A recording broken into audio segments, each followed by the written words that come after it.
The Offspring are one of the most successful punk bands of all time. There is no denying their popularity, their ability to write amazing songs, and their impact on the SoCal punk scene.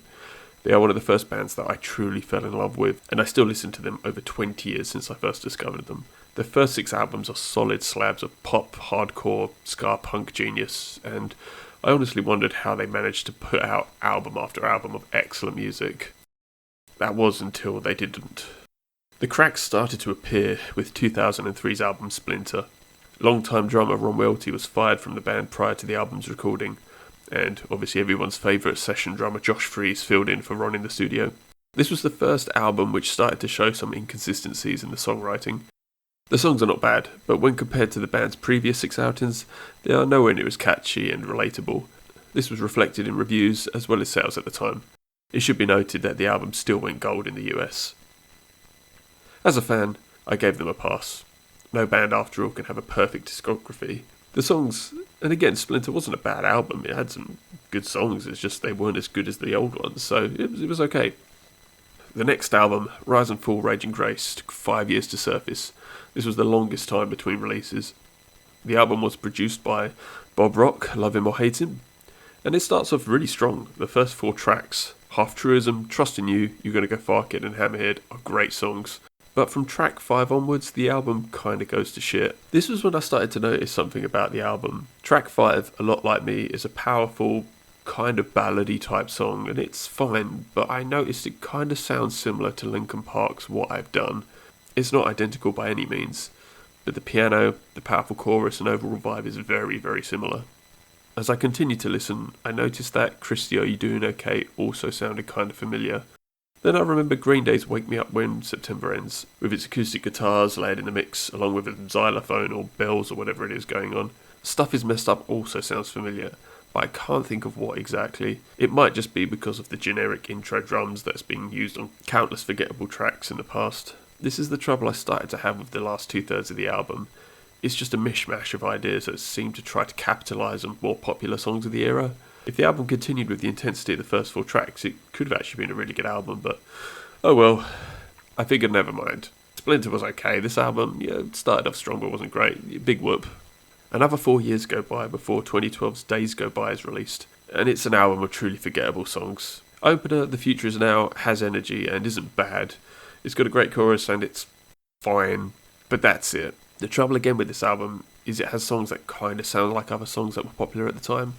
The title track, Days Go By, kinda sounds like the Foo Fighters' Times Like These. It has a similar vibe, it has a similar guitar riff, and when I first heard it, I thought, wow, this band has just ripped off the Foo Fighters.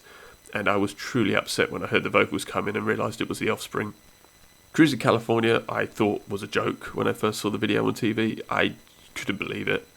It sounds like a song that Kesha or one of the countless faceless corporate pop singers of the time would have released. It's just another embarrassing, blatant cash-in on what was popular at the time. The album also includes a re-recording of Ignition's Dirty Magic. It's okay, but that's because Dirty Magic is a good song. But when one of the better songs on your album is a re-recording of your old song, it should be a sign of trouble. The album continues with more generic, radio-friendly sounding songs. But then we get to Dividing by Zero, and this is a great song. It's a great standout track. It's a song that could have easily fit on Ixnay. It's a really good song. And the album closer, Slim Pickens Does the Right Thing and Rides the Bomb to Hell, is okay. It kind of sounds a little bit like You're Gonna Go Far Kid with its Dance Fuck a Dance callback. But yeah, it's not a great album. It really is not a great album, and it's a shame. 9 years later, the band, minus founding member and bassist Greg Kay, released Let the Bad Times Roll. It sucks. It's 33 minutes of generic sounding, pop-infused punk, with a tired sounding Dexter Holland singing. Again, the album features a re-recording of an older song. This time it's 1997's Gone Away. I'm guessing because Five Finger Death Punch covered this, Bob Rock probably recommended that they just re-record it to capitalise on its newfound popularity. But that's just my opinion. The version on this album is a stripped down version featuring Dexter, a piano and some strings. It's a nice version, but it really sounds like Dexter has a lot of auto-tune on his vocals. I might be wrong, but there's no denying that the performance sounds kind of digital. The 1997 version is still superior. And that kind of leads us to now. I've just kind of come to the conclusion that the band has just clearly become weaker the longer they go without the original members.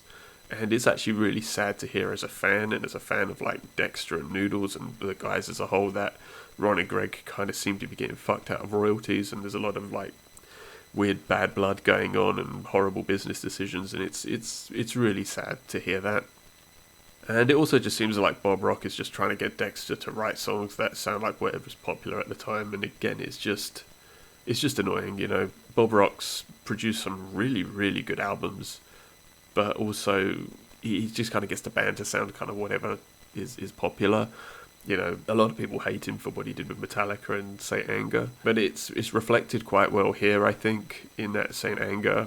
In Some Kind of Monster, you hear Kirk saying, you know, by not having guitar solos on this album, we date it to this period, and I think that's exactly what's happening with the Offspring albums that's produced by Bob Rock. They just sound dated. They sound like the music that was popular at the time. Anyway, this video is just kind of more of a rant. I don't really have a point to it. You know, the band still have a fantastic legacy. You just have to ignore the last 20 years.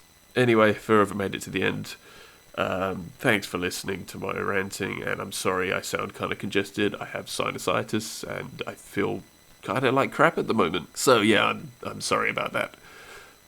Anyway, if you like The Offspring, give it a thumbs up, and if you've never heard The Offspring, or only know them from their recent stuff, just go back and listen to the albums, the first album, The Offspring, all the way up to Conspiracy 1. Those 6 albums are fantastic, great songs, and yeah, just ignore everything else. Anyway, stay strong, take care, and bye.